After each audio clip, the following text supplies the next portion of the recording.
You can catch me in Vegas, catch me in Tokyo, catch me on a dick trying to ride like a rodeo. Yeah. Hey y'all, today we are talking about Josie Lee's divorce. I don't even know if that's how you say her name, and I don't even really care. If you don't know who Josie is, she is a TikTok personality who makes mommy type-ish content while simultaneously making sugar baby content alongside her 55-year-old husband.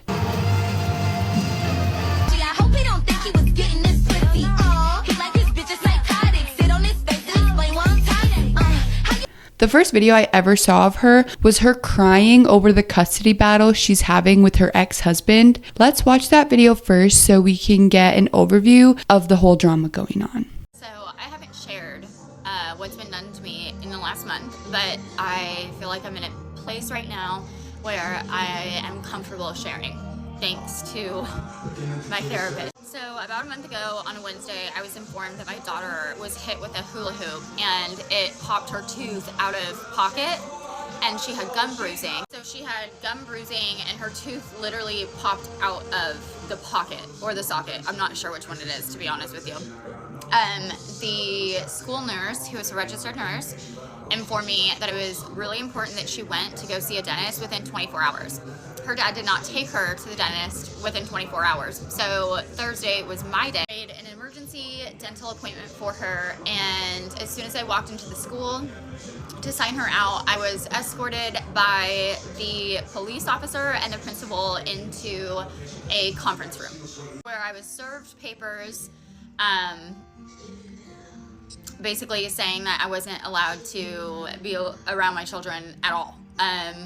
The judge granted access to the children, but I broke.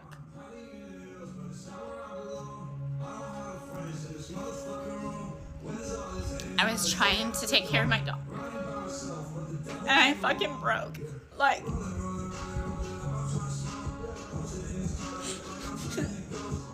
as a mom, hold on. There's something so territorial about kids. I would feel like a bull that couldn't be contained if some stranger was telling me I can't see my kid who is mine and came from my body. As a mom, being told by a school that you are not allowed to see or have your kids when you're trying to help them and you know that they're hurting. She injured her mouth at 9 a.m. on Wednesday, and he didn't go to pick her up.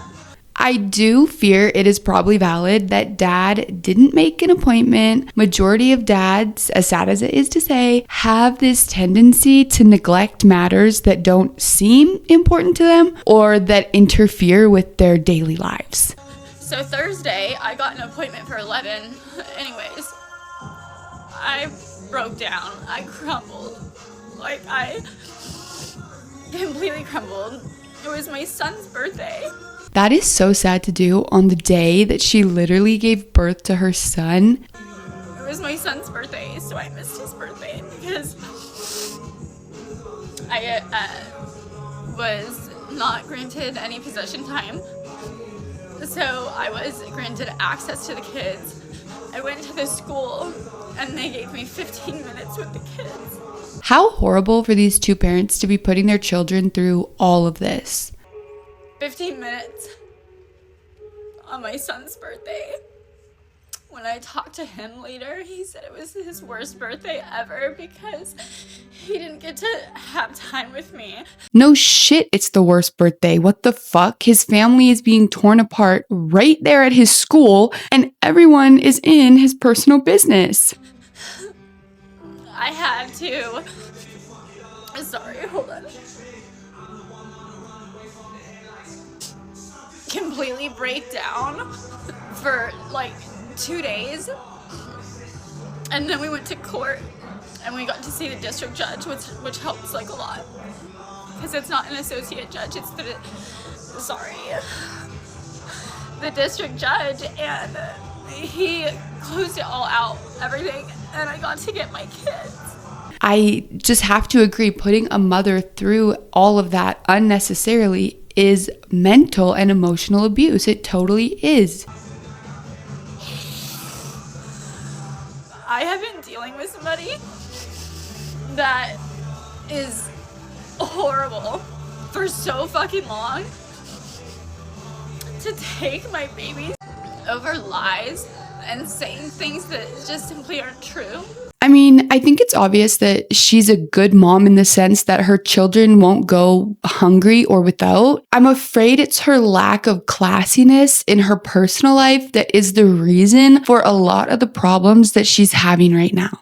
Her ex-husband treats her like this because he views her as a whore that he now can't control, which is what we're going to talk about at the end of this. I needed to know the facts on how this man abused her because sometimes, women can be disrespectful and aggressive themselves and then act shocked when their man gets upset. But this man is definitely not innocent. He was actually arrested. I'm blurring out most of his personal information, but this says he was arrested on February 5th, 2023. Charges are assault, family violence. Bond was $367. So he is out of jail at the moment. But I heard once he was released from jail, he violated a protective order and was arrested again on February 7th of 2023. I believe he was released the same day, and I do not believe he's in jail at this moment. He was arrested for family violence on February 5th, 2023, had a restraining order put in place, and then broke the restraining order and was arrested again 2 days later. From the looks of all these videos and both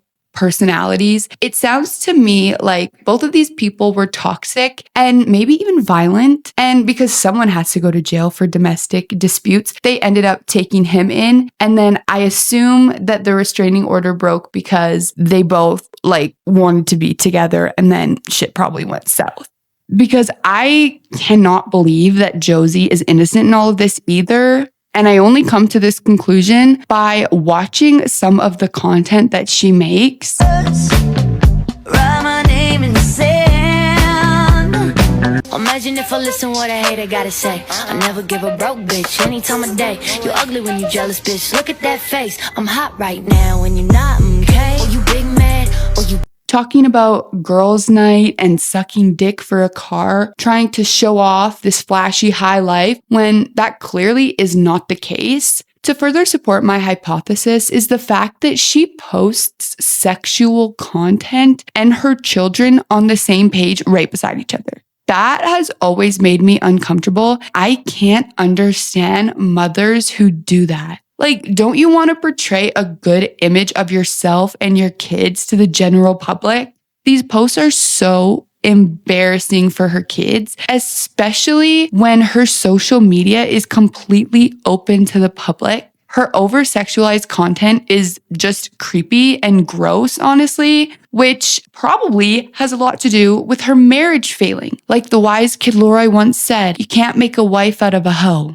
I'm sure she gave this man hell and that he probably never felt fully secure in the relationship because his wife had a wandering eye and constant need for attention. And although there is never, ever an excuse to be violent with a partner, talking about these things on a deeper level can help people get a better view and understanding into the dynamics of many toxic relationships. Both parties bring out the worst in each other. Maybe if he could have portrayed to her in a loving way that he wanted her to respect herself more, then she could have dropped her defensiveness and tried to be a better person for him. And if she could have gotten it across to him in a loving way that he doesn't have to be so controlling and can trust her, they could have met in the middle for a healthy compromise. It's just always so sad when children are involved and trauma is being inflicted. Hopefully, the newer generation will be a lot better and more cautious at picking a partner to raise a family with, and that they do it for love, not money or status. Let me know your thoughts on this situation. It kind of reminds me of Catherine Dennis and Thomas Ravenel. It was great talking to you all, and I'll see you in my next video. Bye!